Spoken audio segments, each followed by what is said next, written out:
Harka fuunee akkam jirtu kabajamtoota daawwattoota keenya kun oduuwwan gurguddoo tibbanaa biiroo koominikeeshinii Oromiyaatiin dhiyaatudha.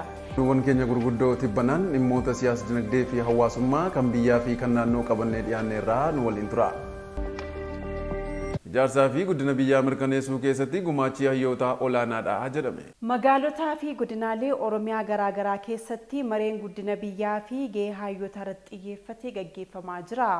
Sabboonummaa Oromoo kan mirkanaa'u barnootaa fi teekinooloojii guddisuun dinagdeen utubamuu fi sirna jabaa qabaachuu isaanii sana milkeessuu fi dhugoomsuu keessatti gaheen hayyootaa olaanaadha.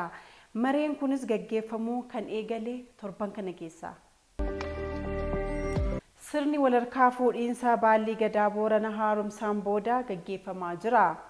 Mariin paanaalii sirna walharkaa fuudhiinsa Baallii Gadaa Booranaa haaromsaan booda marsaa 72ffaa fi Finfinnee hoteela Skylight'tti bakka itti gaafatamaan waajjira pirezidaantii mootummaa naannoo Oromiyaa Dr. Abdulaziz Daawudii fi hooggantoonni naannoo fi federaalaa abbootiin gadaa haadholiin siinqee gaammeewwanii fi qooda fudhattoonni biroon argamanitti gaggeeffameera. Baalliin Gadaa Booranaa erga abbaan gadaa Guyyoo Galgaloo deebisee haaromseen booda marsaa 72ffaa fi qophiin taasifamaa jiraachuu himameera. Sirni walharkaa fuudhiinsa Baallii Gadaa Booranaa 72ffaan Fadaa Fullaasaa irraa gara Mardiidaatti godina Booranaa Bahaa aanaa Areeroo Araddaa Jilaa Badhaasaatti guraandhala 26 hanga 30 bara 2017tti kan gaggeeffamu ta'uu hooggantuun biiroo aadaa fi turizimii Oromiyaa Aadde Jamiilaa Simbiruu kan ibsan torban kana keessa. Du'aatii haadholii fi daa'immanii xiqqeessuu keessatti gaheen hawaasaa murteessaa ta'uu biiroon fayyaa Oromiyaa beeksise. Biiroon fayyaa Oromiyaa guyyaa fayyaa haadholii bara kana akka addunyaatti amajjii 1 hanga 30tti kabajamu sababeeffachuun miidiyaaleef ibsa kenneera. Ibsicha kan kennan biiroo fayyaa Oromiyaatti Daayirektarri barnootaa fi koominikeeshinii Siistar Sa'aadaa Ahmed haadholiin maatii fi waan hundaa waan ta'aniif yeroo ulfaas ta'ee da'umsaan booda dhaabbilee fayyaatti dhufanii tajaajilamuun du'aatii yeroo kanatti mudachuu malu lubbuu isaanii akka hin dhabneef hunduu geessaa baachuu qabaa jedhaniiru. Biirichi miidhaa kana hambisuuf tajaajila fayyaa haadholii fi itti dhiyeenyaan akka kennamu taasisuun xiyyeeffannoo addaan hojjetamaa jiraachuu himaniiru. Haati maatii fi guddina hawaas dinagdee biyyaaf baay'ee murteessaa waan taateef sababa ulfaa fi da'umsaan lubbuu ishee akka hin dhabnee fi hunduu qoodarraa eegamu akka ba'atu Siistar Saadaan kan dhaaman torban kana keessa.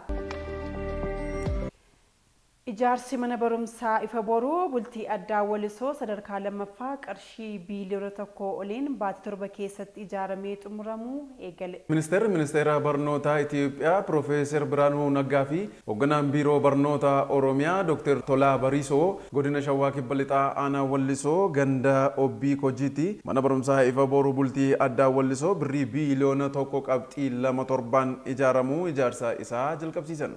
Hoogganaan biiroo barnootaa Oromiyaa Dr. Tolaa Bariisoo sagantaa jalqabsiisaa ijaarsa mana barnootaa ifa boruu bultii addaa Wallisoo kan irratti haasaa taasisaniin mootummaan naannoo Oromiyaa xiyyeeffannoo addaa barnootaaf kenneen mana barnootaa bultii addaa baay'ina isaa ol guddisuun barattoota 3,500 barsiisaa jira jedhan. Dr. Tolaan itti dabaluun rakkoo qulqullina barnootaas bu'uura irraa furuu fi hojjetamaa jiraachuu fi manni barnootaa bultii addaa Wallisoo kun akka naannichaatti kan sablammii afeeruun adda ta'edha jedhanii baajata mootummaa naannoo Oromiyaa birrii biiliyoona 1.27 ijaaramaas dubbatan. Ministeera barnootaa Itiyoophiyaa Profeesar Biraanuu Naggaa saganticha irratti argamuun biyyi kun gaggeessitoota egeree kutaalee biyyattii hundaa irraa bahan biyya jaallatan barattoota dorgomoo ta'an oomishuu qabdii dubbatanii kanaaf barattoota Itiyoophiyaa fakkaatan horachuu fi manni barnootaa kun bu'aa gaarii kan fiduudha jedhan. Profeesar Biraanuun mana barnootaa gaggeessitoonni egeree keessaa itti bahan asitti banamuun hiikoo guddaa qaba jedhanii ijaarsa isaa fi tumsa gochuu mootummaa naannoo Oromiyaa galateeffatan. Jiraattonni magaalaa Wallisoos carraa ijaarsa piroojeektii kanaa argachuutti gammadanii mootummaas galateeffataniiru. Hojii tajaajila lammummaa hojjetamaa jiruun bu'aa danuun argamaa jira. Qindeessummaa biiroo koominikeeshinii Oromiyaa fi biiroo maallaqaa Oromiyaatiin hojiileen tajaajila lammummaatiin magaalaa Adaamaatti hojjetaman hooggantoota fi ogeessota miidiyaan daawwatame.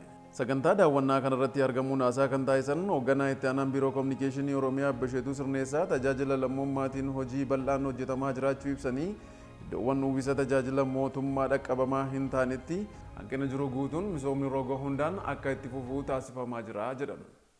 Inisheetiiviiwwan gurguddoo mootummaan qabatee hojjechaa jiru keessaa tajaajilli lammummaa isa tokko kan jedhan obbo Sheetuun hojiilee hanga ammaatti hojjetamaniin milkaa'inoonni gurguddoo hedduun galmaa'uu isaaniis dubbataniiru. Hoogganaa itti aanaan biiroo maallaqaa Oromiyaa fi itti gaafatamaan damee tajaajila lammummaa Dr. Mahammad Naasir Abbaa Jamaal raawwii tajaajila lammummaatiin hojiin waggoottan 5 darban kanatti hojjetaman tilmaama qarshii biiliyoona 550tti shallagamu hojjetamuun hawaasni irraa fayyadamuu kan danda'e ta'uu kan ibsan torban kana keessa. Kabajamtoota daawwattoota keenya oduuwwan keenya gurguddootiif banaa qabannee dhiyaanne kan irratti xumurreerra qopheessee dhiyeessuun kan isin waliin ture Marshaa Shoophaatii Gaaddisee Taanaa ture. Odeeffannoo dabalataa fi fuula feesbuukii, yuutuubii, teelegiraamii, tiiktookii fi kallacha Oromiyaa hordofaa isiniin jechaa torban oduuwwan kan biroon deebinee hanga wal arginutti nagaan nuuf tura.